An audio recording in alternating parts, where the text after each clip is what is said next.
Okay, thank you so much, and thanks for being here. Great. Oh, I guess I'm jumping right in. The button works. Great. So, actually, here's the title of my talk here, Optimizing Efficiency, Fidelity, and Value when Breeding for Climate Resilience, Productivity, and Quality Profiles. So I just thought to lay out what do I actually mean by each of those three terms first. Maybe we disagree a bit on the definition, but these are the working definitions that I will go with today. So for efficiency, I am mostly referring to the time and cost of collecting and processing information. As we know, especially with some of these phenomic approaches, the processing step is non-negligible. Fidelity, meaning the exactitude or exactness with which we are actually representing the plant, for instance, as it is in the field, or whatever trait or property we're seeking to measure about that plant. And finally, for the value, what do we actually do with that information? So once we're able to extract something useful, what practical value does it have for us, whether it's in varietal development or various other research outcomes? Okay. So as mentioned, our lab is focused on crop nutritional quality. I've been at UC Davis since March 2019, and we have really been doing a lot of phenotyping, various throughputs, various fidelities and efficiencies, as you'll see. And we are doing a lot with genomics, so we're doing a lot of genomics-assisted or genomics-enabled breeding strategies to really get the DNA sequence information that is increasingly available to us, really integrated into breeding in a way that makes our efforts more efficient and more effective. We are also working, as you'll see in two examples today, on integrating physiology and genomics in ways that enable prediction, not only for yield and other agronomic traits, but also for the composition of the edible portion of the crop. And finally, with our focus on breeding for nutritional quality, we have part of our lab is focused on breeding for actually delivered nutrition as it is delivered to humans at time of consumption. So some of us are measuring nutritional quality traits, which is great. We are often doing so at time of harvest, so we'll take that edible part of the crop or some other part to the lab or measure in the field, take some trait of interest. However, there are steps that take place between when you harvest that plant and when it's actually eaten by people. So we have a project in our lab that you'll see an example of, where we're really trying to model how do the nutrients get released from the food matrix, and can we scale up the methods used to assess that release to actually be able to use in a breeding program. Right now the answer is not quite, but maybe in the medium term. So really what we're trying to do overarchingly is to help integrate biochemical and physiological traits into breeding programs routinely and cost effectively. So we know there's lots of tools and technologies that might get tried and then left behind for various reasons. The grant period ends, we decide they're not worth using, which is valid, et cetera. So really our goal is to get these traits routinized so that they can be measured alongside, say, agronomics and other priority traits. And then finally, relatedly, nutritional quality has not always been valorized in various supply and demand streams. So for instance, in a lot of these grain legumes, yield, seed size, and seed quality alongside any disease resistances or climate adaptation that are needed have really been the focus. So nutritional quality, if anything, is kind of a bonus add-on that really the growers might say if there's not a market, then better not have any trade-offs, but also it's not really a priority. Nonetheless, we also need to think about if we're going to consider marketing value-added varieties, as some are doing, we need to make sure that trait is stable. So if you're going to say, for instance, you have high carotenoid maize, that maize needs to consistently be delivering substantial proportion of what the human needs in a given day of provitamin A. So there's some examples. Relatedly, we really do also make sure we're getting at mechanistic understanding so that our entire program is not based on correlations. Of course, correlations and proxies are very useful, but if we can truly get at the mechanism, we're able to select in a more targeted way, literally and figuratively, I suppose. Okay, so here's our lab currently, just to show you that our focus is primarily on grain legumes these days. I took on that breeding program almost 2 years ago now, but we do have some pre-breeding work in sorghum. I would love to talk with you all who work on sorghum a bit later. It's kind of been an open question of whether it might be worth doing some varietal development for California. We are pretty far outside of the sorghum belt, but there's a chance sorghum could be helpful. It's kind of a substitute for silage corn, but there's been some talk that would really have to be driven by the dairies in our region. So unless they're asking for it, there's a chance we might kind of leave that tabled for now.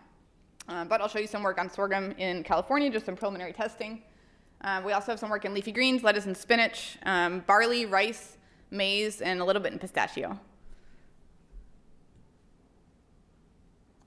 Okay, so some of the questions that I was thinking through when prepping kind of what to show today are really what combination of technologies is really best for which combination of tasks. So often we're growing field trials, yes, for evaluation of germplasm, but sometimes those evaluations can serve multiple purposes. So really what is going to give us the most value if we're able to deploy it in a field context. And then to what extent is it helpful to have versatility and cross-compatibility of these different data streams? One example we've had recently is if we were to do genotyping by sequencing or RAD-seq, for instance, in certain of the grain legumes, the restriction enzymes have not been as optimized as they are in maize and other systems. However, if a restriction enzyme has been used in the past that allows you to cut at certain sites and do the sequencing there, then there could actually be a loss if you decide to switch to a different enzyme that might give you more markers but is not as compatible with that previous workflow. So we have some really practical considerations here in which we might value cross-compatibility even if there's a little bit of suboptimality of the actual method that has been deployed in the past. So there's a balancing and trade-off point there, it has seemed in many a case. This also applies to analytical chemistry instrumentation, also applies to drone platforms, et cetera. So I'll show you two examples. And then finally, a lot of these resources are community resources. They've been developed in collaborative projects. It's really important we keep investing in resources. I can think of some examples, for instance, software tools for polyploids that have been critical. Ridge regression, best linear unbiased prediction. We have a really important person for that here, which hopefully we'll hear some about. And then also, for instance, the Sorghum Association panel has whole genome sequencing data available for the whole panel. That is a huge resource that we're benefiting from, that we had nothing to do with. But how do we keep encouraging that these resources really be put together? This includes, too, seed increases of accessions that many of us are testing. Some of them get requested so frequently the repository needs help in keeping them regenerated. So anyway, I think that question 3 is especially important in the era that we're in currently and thinking about how we're going to keep supporting collaborative research. But you'll see some examples today. This is just a warm-up example for us as we think about what is the role of the breeder in the digital age. So here are a bunch of different genomic data streams our lab has been testing. So some of these are through collaborations, but you'll see they're kind of sorted from highest to lowest density, approximately, going from whole genome sequencing down to a 500 marker rice panel that's optimized for genomic selection in the southern US rice germplasm. And there's also a mutant collection, a really nice one in rice from Pam Ronald and team, Fast Neutron. So we really have been working with an array of technologies, no pun intended, but I would also say that these different platforms arose for various reasons in those crop communities. And again, there might be a balance of suboptimality or evolution of these that takes place. But I think part of the role of the breeder, the human breeder, is to help assess which of these platforms that exist might actually be optimal. When do we need to design a new resource? When might we be able to design a multi-crop resource, for instance, that might end up having more users and or be able to leverage information? Okay, so here's just the case studies I'll walk through. I'm going to spend the most time on the first two, so if I'm going really slowly, I'm not going to keep you here for 2 hours. So we are working on several different grain legume species, or a few, depending on how you all classify a few here in Texas. So we have phaseolus beans. So this includes common bean, which is like kidney bean, pinto bean, navy bean, etc. Great Northern as well. Tepary bean, which is in the tertiary gene pool with common bean. They can be crossed, but it's a bit difficult. So they have classically required embryo rescue to cross those two species. However, a colleague, Dr. Santos Barrera Lemu, who is now in Colombia, had developed some bridge lines that allow us to make these crosses more readily. We have been evaluating some interspecific lines, about 350 of them. And then finally, we also work, including for California, on lima bean. So California is a major producer of dry lima beans, i.e. lima beans harvested from mature pods in the US and a major player in the world as well. We also have been studying, including comparatively, cowpea or black-eyed pea. So if anyone has the Hoppin' Johnny dish on New Year's, that is cowpea at its best, potentially. There's also some really nice fried snacks that can be made from it. And there's a great breeder, Dr. Lam Huynh at Riverside, who's also a nematologist who's been doing really great cowpea breeding and genetics. So we're only doing pre-breeding in cowpea, but it's been a great system comparatively with the phaseolus beans.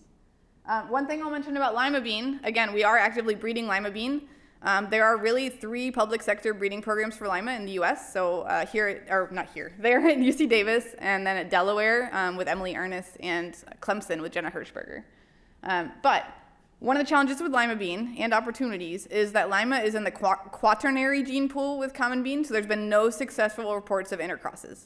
So there's been, I guess, how do I say? If you were to think about a gradient of level of improvement, soybean has been more improved than common bean, and common bean has been more improved than lima bean. So if we'd been able to cross lima and common bean, there's a chance we could actually make some gains pretty quickly, but they are not crossable, at least to this date. However, the two crops, as I'll show you, have really extensive synteny at the genomic level, which has been pretty helpful, but is not a perfect solution. So, and then we also work on garbanzos, as I'll show you, and are breeding those for California. So those are just some images from our breeding program. On the left side are some garbanzos we've been testing in far northern California, almost on the Oregon border. They haven't classically been grown there, but are showing actually some pretty good yield potential, even with a May planting. So typically we plant in February or March, closer to Sacramento area, because it starts to get pretty hot for the garbs by June time.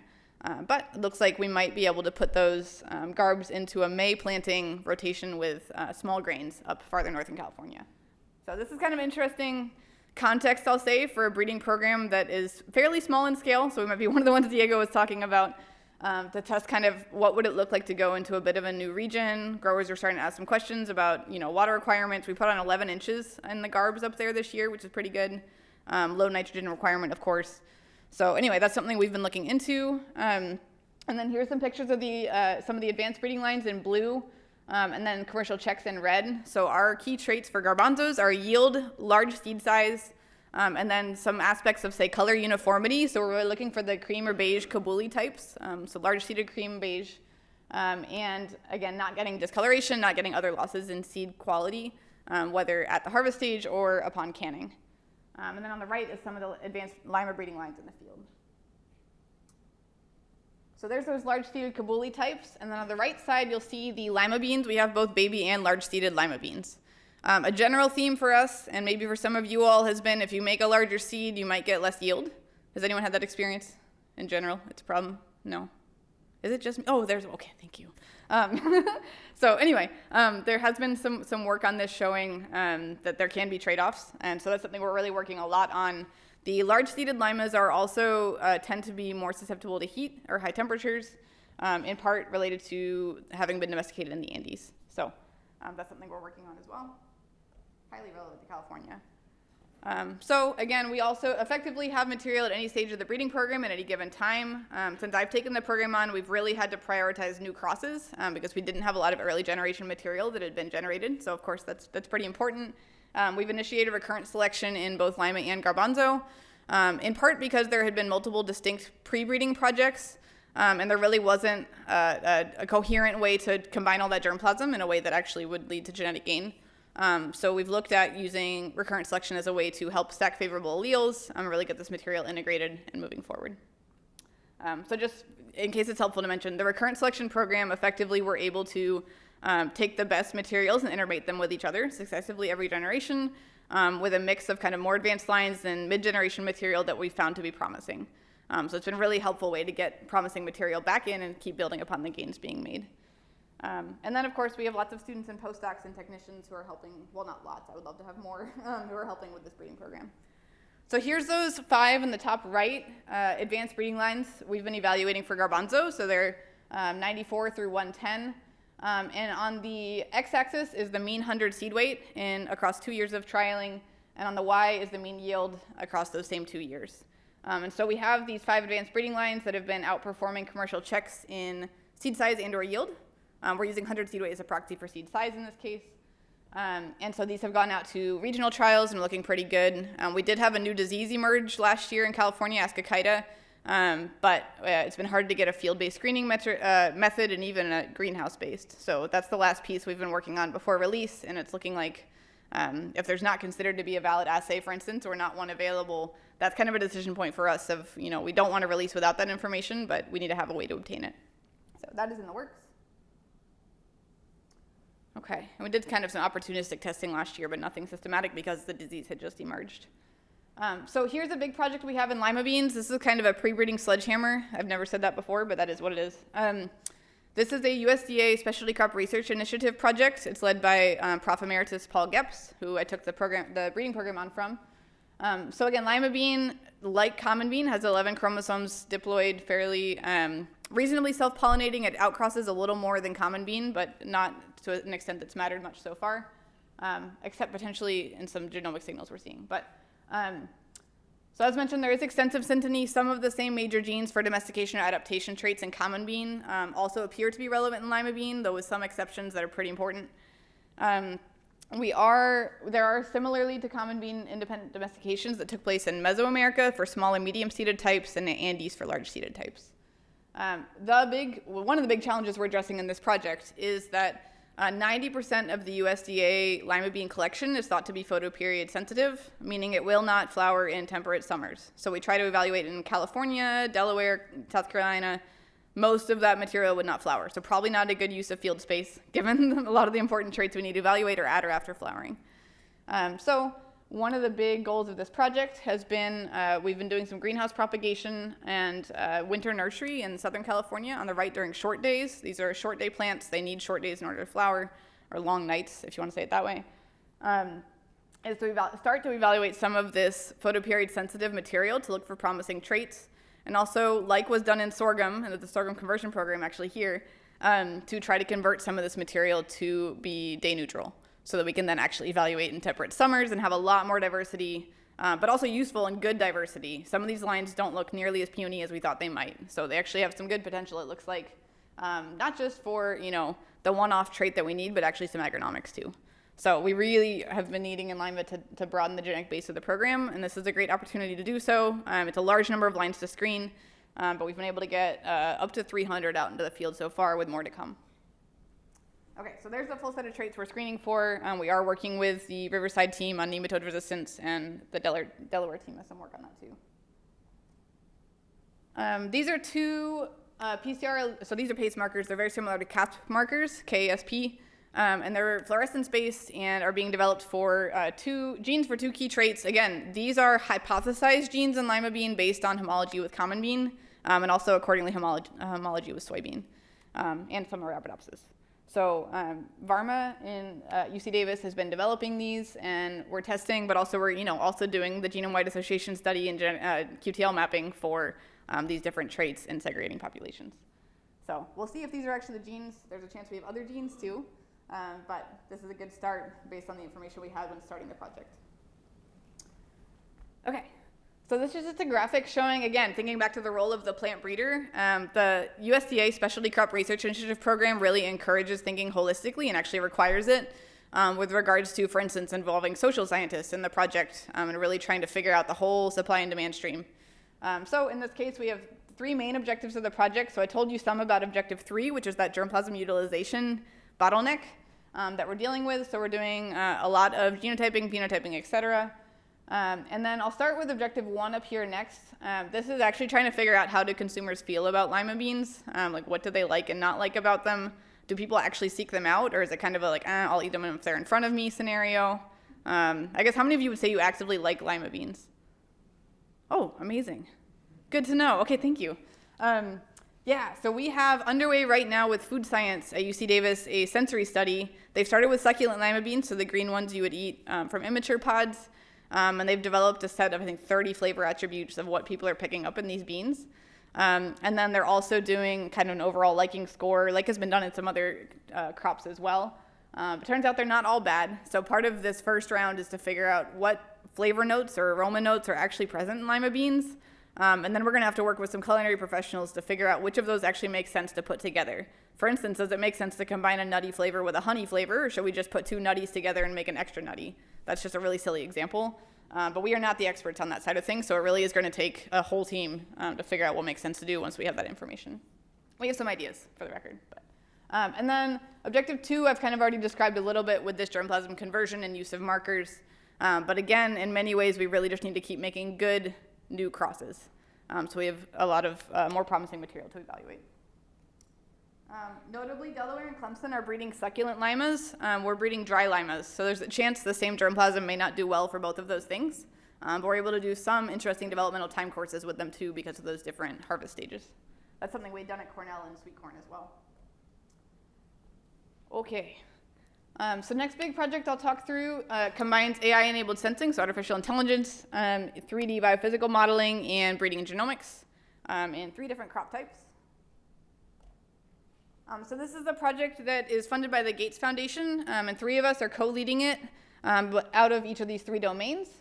So we have, again, pre-breeding genomics, showing some labels of real cowpea flowers. There's an NIR instrument. Anyone doing NIR? I know I've seen some posters. Excellent.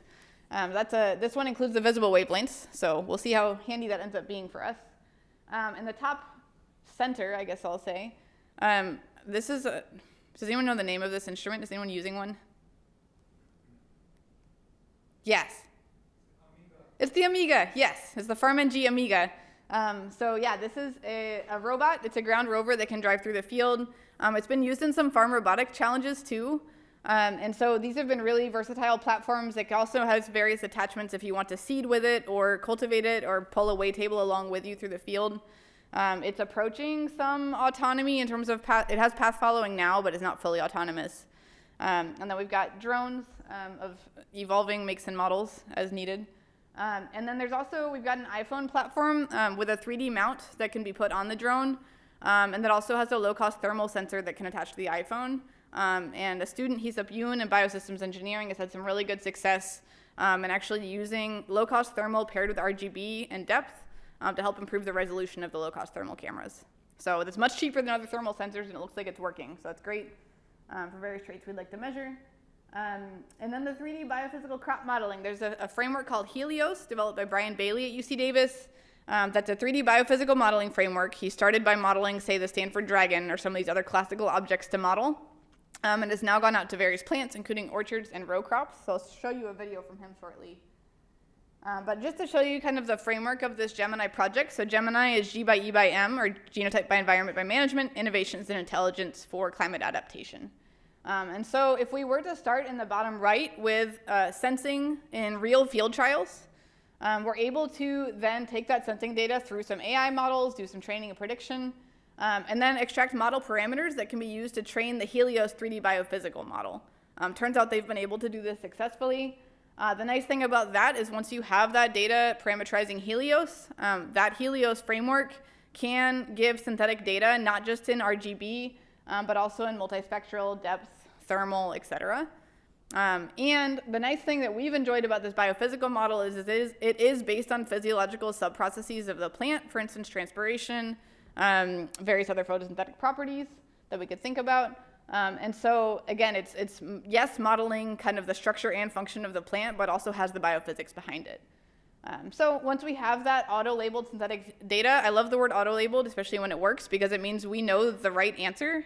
Like if you auto-label these images, you know the true number of flowers, for instance, that's in that image. And then you can use that as training data to actually predict the traits on your real field images. So a lot of the goal here is to go from the real in the bottom right corner to the synthetic and then back into predicting real field trials. So closing that loop between real and syn, I guess, in both directions.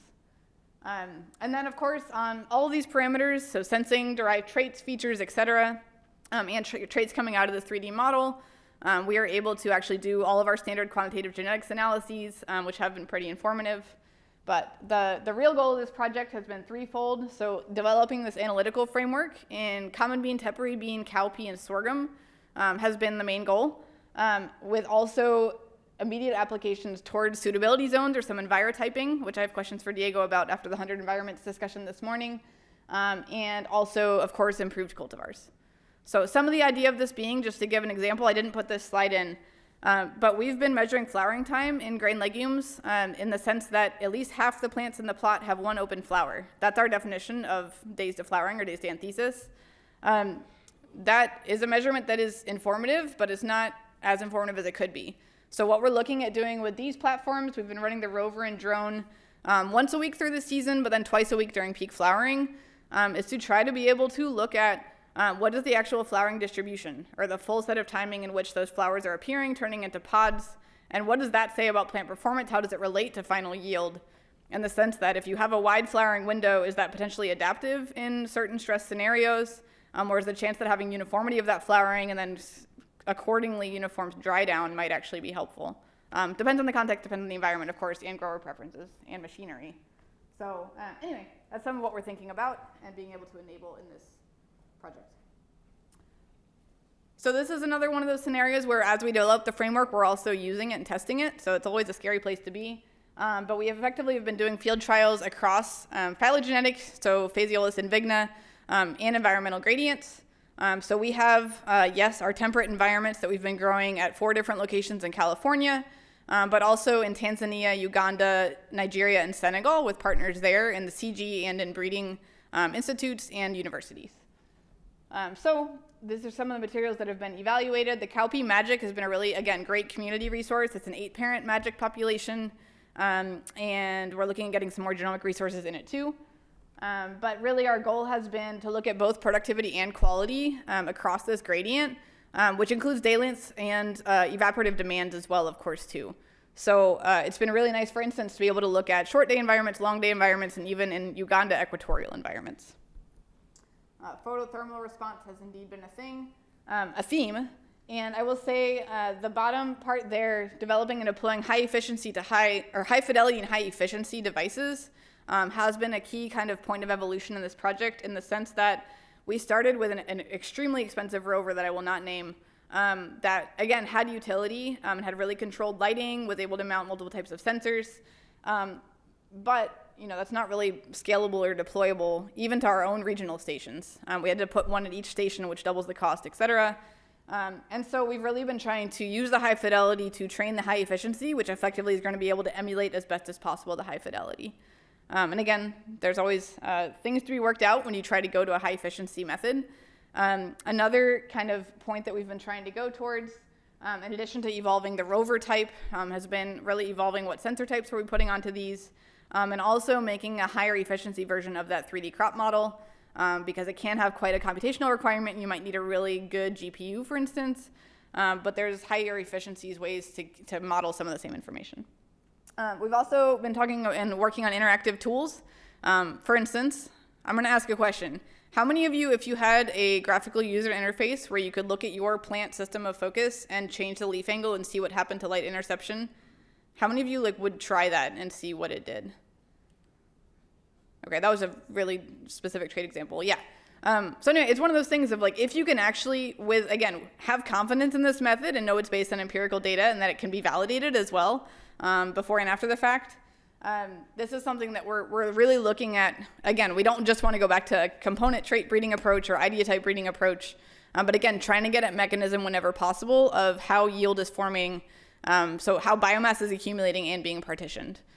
So anyway, more information that is actually useful has been the goal. We have some really immediate use cases in these grain legumes. Again, we have some big yield trade-offs, some really big questions that haven't been answered. I really don't think, for instance, in most of these lima beans, the harvest index has been optimized yet. So anyway, if we can start to really pull apart some of these dynamics as yield is forming, we've got a chance at figuring out what's actually going to move the needle on yield and what our limiting factors have been. Okay, so there's just a picture of the field trialing structure. I'll skip that for now, but we do have some different climatic zones in there. That's the Koppen-Geiger climate classifications for anyone who's interested. They had a pretty high resolution version come out pretty recently, and it's compatible with Google Earth. Okay, cool. So here's the common bean tepary interspecific. Tepary bean, again, is more tolerant to drought and high temperatures than common bean, and tends to flower pretty early. It puts a lot of pods on under the canopy. I know Waltram here is working on some cowpea, and I think maybe some teparies too. But we did find that teparies had canopy cover more similar to cowpea than they were to common bean. So that's interesting from, again, a light interception perspective, and maybe reduction of soil evaporation. We did find, so Kearney is our heat stress site. It's near Fresno, effectively, so 3.5 hours south of Davis. And on the right side, you'll see in purple and red, purple and, I can't see the colors on here. Let me just go over here. So these here are the pure common bean, and then the interspecific tepary bean common bean lines. And then the teparies themselves, the pure tepary lines, ended up being able to have substantially higher yield under those high temperature stress conditions targeted for around flowering time. Whereas on the left-hand side in Davis, we saw substantially higher yields even for the interspecific lines. So that was more of a control site temperature-wise. We did find pretty good repeatabilities for sensing-derived and agronomic traits. In general, the agronomics had kind of moderate to high repeatability, and then sensing had, mild to moderate, so 0.4 to 0.6 or so. And then, yeah, good repeatability for yield, which is good. Cool. This is just one example of some QTL mapping in the cowpea magic to show that if we count flowers via these sensing methods, and then we actually score flowering time and days after planting, and then do some mapping, we have a quite wide peak in the same chromosomal region. So again, maybe there's a similar signal under there, or maybe it's a bunch of different QTL that are being picked up. And this is where we're going to hopefully use some transcriptomics to help with fine mapping. Editing is borderline feasible in cowpea. Only a couple of groups have pulled it off so far, but hopefully some transcriptomics helps us layer in there some kind of breaking up of the region based on recombinants they're in, and also starting to take a look at mechanism. I'm not going to show, we have some results from grain compositional traits in cowpea also. For instance, we have some peaks showing up in multiple environments for fat and ash, which is total mineral content. But so far that population's been great for us. And here's genomic prediction in that population. I would note these are just predictive abilities. They have not been standardized by heritability yet. We had a really nice ASREML session with some statisticians from Queensland, and we're still refinalizing our pipeline. So those heritabilities we're going to hold out on until we're sure they're final. But just to show the first four violins on the left-hand side are effectively the canopy area measured from June 20th to August 1st. And so we saw the predictive ability for those, for canopy area is going up over time by nature of this predictive ability. And so we're going to take a look, is that just heritability going up, or is there a chance that we're actually able to pick up this trait better and more predictably over the course of the season? We also, again, saw a range of predictive ability for other traits. Plant height of our ground truth traits, and that kind of hot pink up top was most predictable. I would say this is not surprising for those who worked on that trait and other agronomics. Flowering time kind of intermediately so. Stand count, thankfully not very predictable via genetics. We have seen some trends where we can actually predict it, and that's something we need to get after. But cool, and then some other traits we can pull out of these sensing methods have been, we have a plant height metric that doesn't really correspond well with our ground truth plant height, but corresponds well with yield. So I'd like to figure out what's going on with that. And these area growth rates are just the difference between the canopy area at these different time points. So we're really starting to hone in on some of these flower count, leaf count, pod count. I don't really know what to do with leaf count, to be honest. Maybe more thinking about canopy area in that sense. But again, if we, for instance, as I talk about that flowering distribution of detecting flowers over time and watching their development and elongation as pods, the nice thing about working with these sensing folks is that effectively to do anything about flowers in the sensing world, they're going to probably first do object detection and sense the flowers. So it's like, well, if you have the flower count, we'll use it. So it's been interesting to see kind of what traits are easy for them versus a lot heavier of a lift. So yeah, pod count, again, is great. The cowpea folks are really interested in that one. And it's looking like it's probably tractable if you fly a drone at pretty high, low altitude. So we're running 5 meters. We even flew, anyway, I'll just leave it at that. 5 meters for pod count has been looking good. So we've been using this NIR instrument in our lab a lot. It starts at 400 nanometers, so includes the visible wavelengths.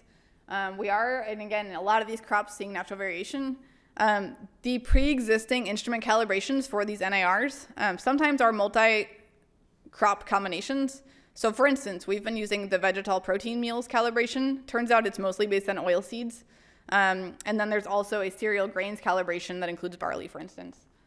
But we've been seeing, again, pretty good predictive performance. This instrument, of course, tends to be best at protein and moisture, and then these other traits kind of maybe moderately so with some adaptation.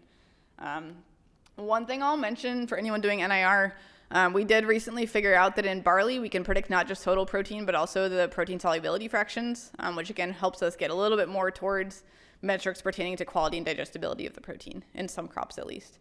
So that's something we're pretty interested in our pursuing.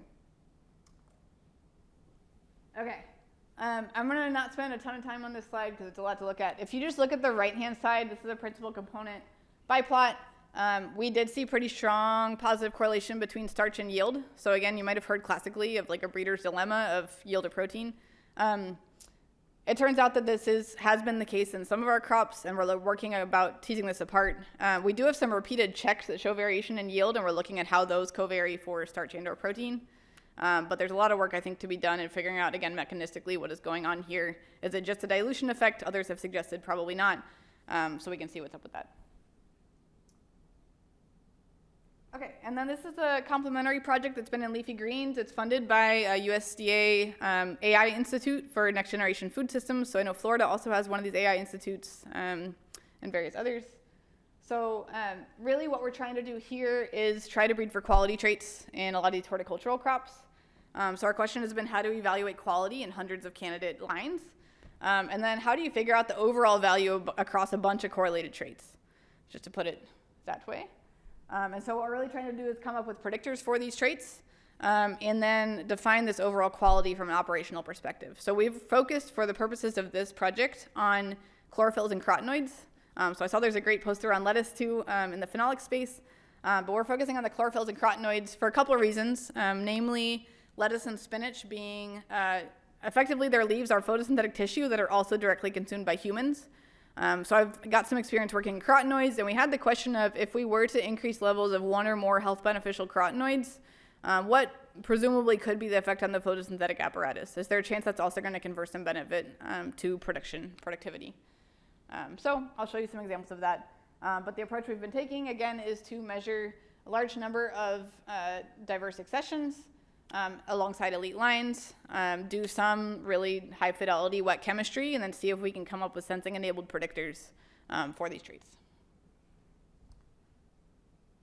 So just to show you some brief outcome of all that, effectively we have found that chlorophylls and carotenoids, we were looking for a set of correlated traits. We definitely found one. I think the pairwise correlations are running like 0.8 to 0.99 across these traits. So chlorophyll is chlorophyll A, chlorophyll B, chlorophyll is A plus B in total carotenoids. We're working on the individual carotenoids via HPLC now. And then effectively we're seeing, I'm going to switch to this other graphic now. Well, before I do that though, these are the three domains I talked about earlier, but effectively the way we're thinking about this is that we can have kind of data or information or parameter values flow in where there's large errors are going kind of across domains. And then effectively we have the raw data up top that are giving rise to these other data streams, so whether it's features extracted or, again, other kind of agnostic predictors that are able to be useful later on. So if you were to think about these data streams as three different ways to predict biomass, if you in a given environment have the ability to run all three of these, you can potentially ensemble them or use all three of them, look at their comparative performance. Or say you're 10 hours away from your home station and really only one of these is feasible, the idea that these are kind of modular and can be leveraged when feasible. And I'll show you an example of how that actually worked for us in a second. But just for now, this is, we worked on a lettuce panel grown in Maricopa, Arizona, with Duke Paulé and team under the gantry there. And so in the x-axis here, we have on the left it's chlorophyll A, and on the right it's total carotenoids, both of those in well-watered conditions. And then the y-axes are those same traits under water-limited conditions. And so effectively we do see, again, moderate positive relationship between the performance in those two conditions for each of those traits. But the color coding is based on the market type of lettuce, so romaine versus iceberg versus green or red leaf, et cetera. We do see quite a bit of variation even within market type. So you might have had some hypotheses, for instance, about romaine and how it might be more dense in nutrition than these other, like iceberg. There's definitely variation within market type we are finding. So we have a bunch of different sensing modalities. I'll just mention one that's been extremely useful to us is we have a backpack-based hyperspectral instrument with leaf clip. It's been very readily deployable. We've even taken it to Arizona. We've used it in various fields. We used it in a lab last week to do some post-harvest time course. So this instrument has been extremely helpful, very minimal data processing, and it gives you hyperspec data. So that's been great. I'm glad to talk about that with anyone interested. Anyway, so we've tried kind of more and less flexible sensing modalities just based on what's going to be feasible for more breeding programs. And then with that sensing data, the goal is on the left-hand side. This is a convolutional neural net framework. It was developed in an autonomous greenhouse challenge, actually for lettuce. And so we thought, well, let's try to deploy this in the field and see how it does. So on the left-hand side would be you can take all those various sensor inputs that you've been able to generate, and then you can take your various traits you'd like to predict.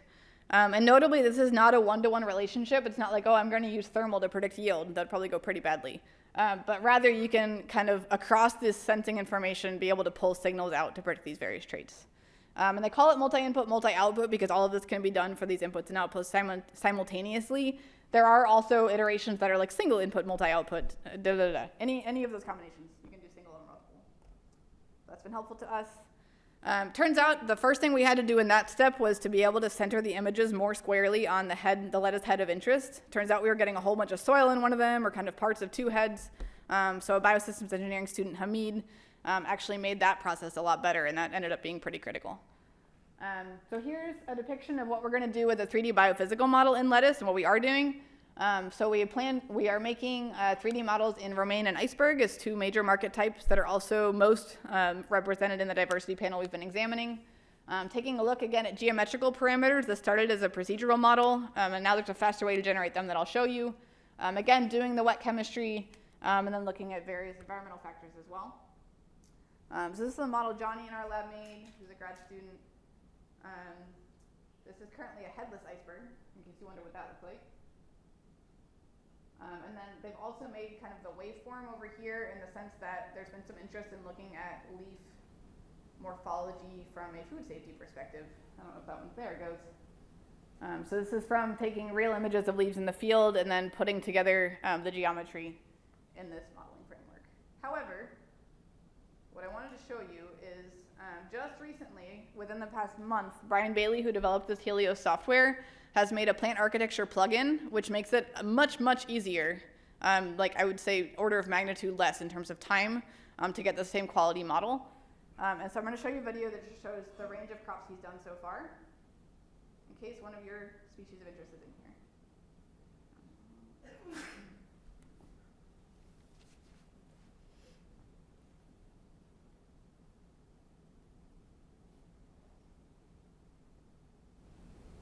You'll even see they model the weeds, to my chagrin.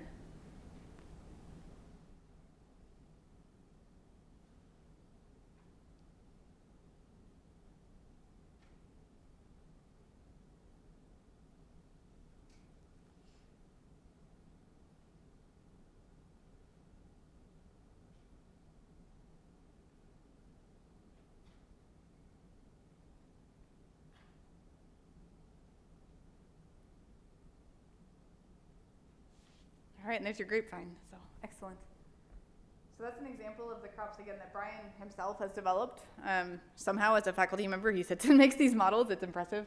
But I would say that, a lot of their goal has been, it's an open source 3D modeling platform. Their goal has been to support others in making these models with good documentation and making sure that if people want to get started, that's an option pretty readily. And then this is, I'm not going to show this video, but this is a bean crop growth model in the 3D biophysical modeling framework that, again, Brian and team have generated. And so this is on YouTube and can be viewed, but we're using this in our research context, again, to look at that yield formation, both flowering and pod filling dynamics. And this one has to be watched in HD because the pods go by so fast you can almost miss them, but really is starting to look more and more photorealistic. They're able to iterate pretty quickly, especially with all the real sensing data we have. Okay, great. So let me check my time. Alrighty. So we made it through the two most time intensive. I'm going to show you some work that I did with some colleagues actually while at Corteva that we were able to publish. So this was great news. I'm glad it's out there. So this is just showing you, like, okay, I can say all these things, but does it actually work? So in this case, yes, the answer was, which is good.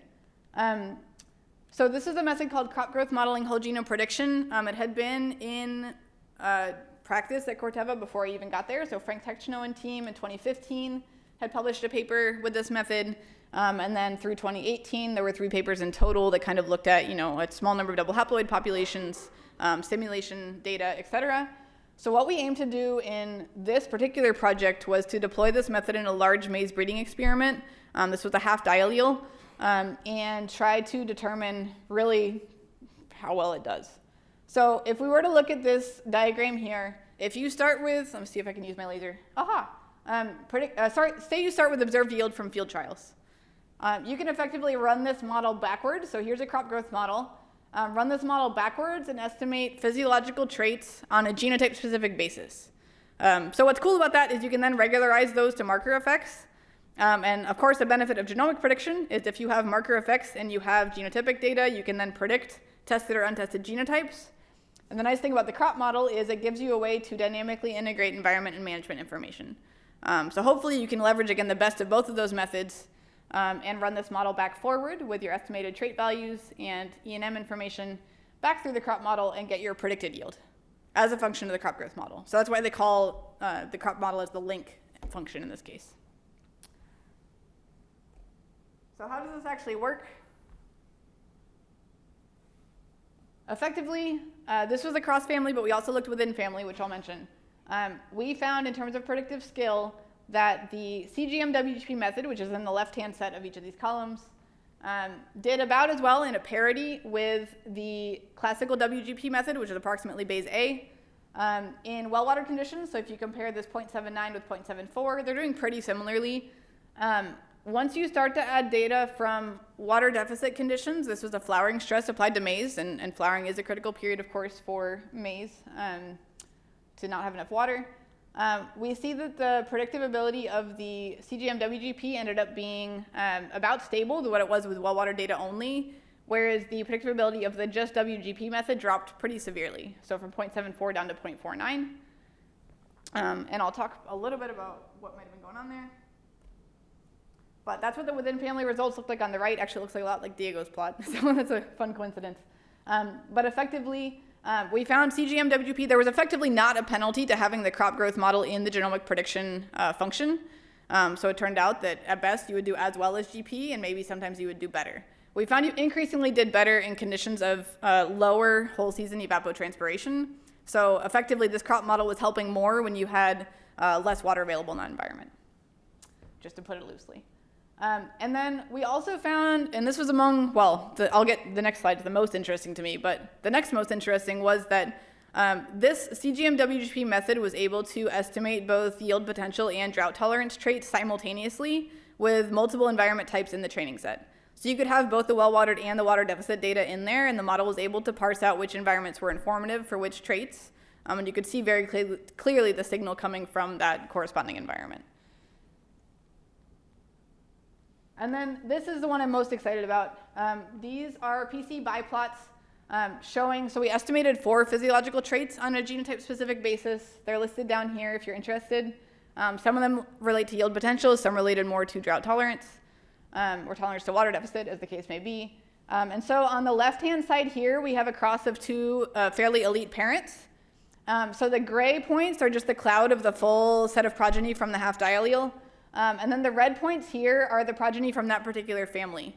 And so those progeny pretty systematically are scoring high on this leaf senescence response to water deficit trait. Effectively, they don't have stay green.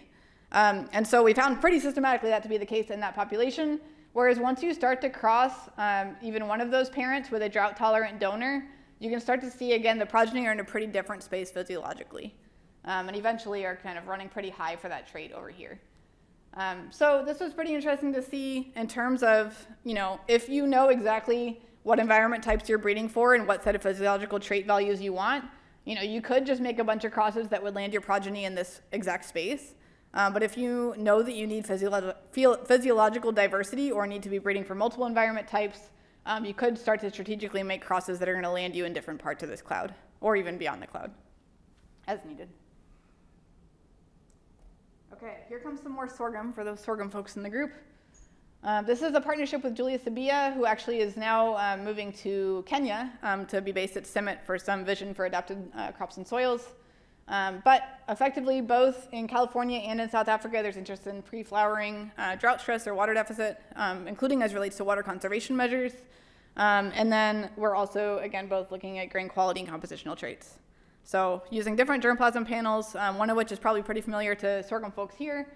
So we are using the Sorghum Association panel. Again, it does have WGS data now available, which is an amazing opportunity for anyone working on this panel. We did grow under pre-flowering drought versus well-watered treatments, again, near Fresno in California. So we did see, the colors aren't coming through great, but this is an example of the results we saw, where if blue is well-watered and pink is pre-flowering drought, we saw, yes, a pretty substantial yield reduction under pre-flowering drought. We also saw quite reduced plant height and quite a delay in flowering time. So for those who do or don't know this panel, it already had a pretty wide array of flowering time, as you'll see under well-watered conditions here, so about 50 to 100 days. Once we apply the stress, we're now all the way out to 150 days almost in flowering. So just think like logistical nightmare for phenotyping. We're very glad to have had a local team there that could help including during a pandemic. But just to say, if you're thinking about applying a stress treatment that might affect your flowering window, maybe think about the width of that window ordinarily and just plan on being out there for a long time. And then these are some across-year data. We did see this trend in multiple years, although with a little bit of distinction. I think I'll skip for sake of time. But we are seeing pretty good moderate to strong positive phenotypic correlations of these traits across treatments and years. This is just a word of caution to say, we saw it in both control and pre-flowering drought that if you look at moisture as detected via the near-infrared spectrometer, effectively, which actually had a correlation of 0.59 with combine moisture, for anyone who's ever wondered that, I know I do. This moisture on the NIR had a negative correlation pretty strongly with both protein and fat in the grain. So I just wanted to caution to think really carefully about what's happening with moisture when you're actually reporting these trait values, because there's a chance you might need to standardize or correct, just like we sometimes think about using flowering time as a covariate in GWAS for agronomic traits. There's a chance we got to play with moisture in a similar way. And yeah, some of those patterns were even worse in the stress treatment, so we just got to be really careful. Those grain took a long time to dry down. Okay, and then here's the robot stomach project, as I did not promise, but meant to. This is one of our delivered nutrition projects where we're trying to look at, if we take a bunch of beans, we measure a bunch of traits in at harvest and then digest them through a robot stomach. So this is a wave-like, a dynamic simulator that emulates the wave-like contraction to the stomach wall. Are we going to be able to predict at harvest kind of the rank order of the samples once they get all the way to human digestion, or at least simulated human digestion? So this is a full kind of gastric and small intestinal digestion. It has all the gastric juices, synthetic saliva, etc. And so far we've been comparing some methods. Here's some of the beans we've been putting through. We're seeing some of the same varieties have very different color patterns in different temperature environments. This is something Travis Parker originally observed, and we've been testing in more environments since then.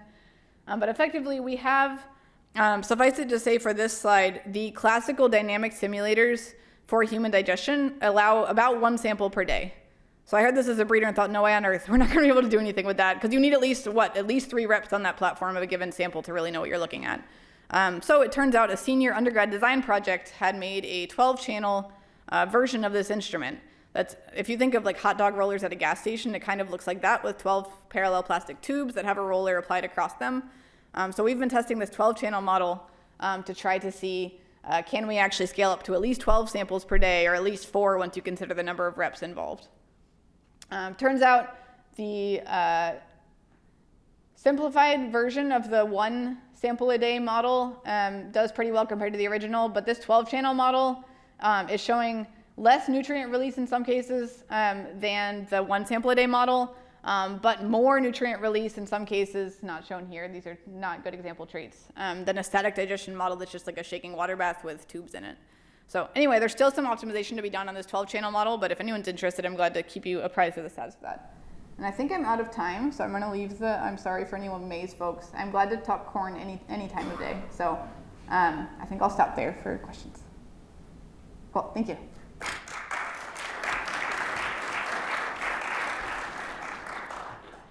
We might be able to take at least a couple of questions. So do you guys have any questions?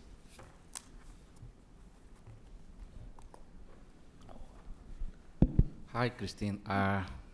Congratulations, very good talk. I tried to follow as much as I could. I have a question. Many times I have seen the group, Charlie, Mark Cooper, presenting this fancy G/M model, G/M, the real-world model. They always show that the method is really good. But I don't know if probably a couple of things should be included in order to make more fair the comparison, because the results that we always see is that they compare versus a main effect models. And now we have models that we can include interactions, so it might be a little more fair to see how much it varies with respect to a reaction or model, for example. And the other thing is regarding if we need to introduce a penalty or something that relates the amount of data that you have to provide to the model, because it sounds really good that we can integrate all these physiological components, but I don't know how expensive it is to measure this. So that's Sure. kind of the question. Yes, yeah, I think it'd be great to compare with some of the reaction norm models. And I got a similar email this week that I'll talk with you about that might test some of these things out. With regards to amount of data, I definitely would love to see such a penalty applied, just like we might penalize, selecting highly related lines to try to maintain genetic diversity. That's part of what I think I'm getting at with fidelity versus efficiency versus like sheer amount of work to make something, there could be other investments that you make that aren't trying to get a crop growth model working. In the case of that model, the CGM-WGP, that took years of, as you say, intensive physiological measurements, at least in the parents, to establish prior ranges for the means. This was a Bayesian model.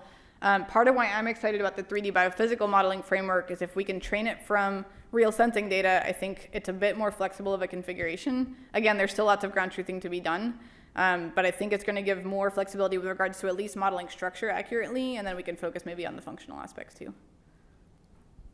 Yeah. Hello. Yeah, we all know about global wheat revolution, Dr. Borlaug's work. There's photoinsensitive gene and height gene.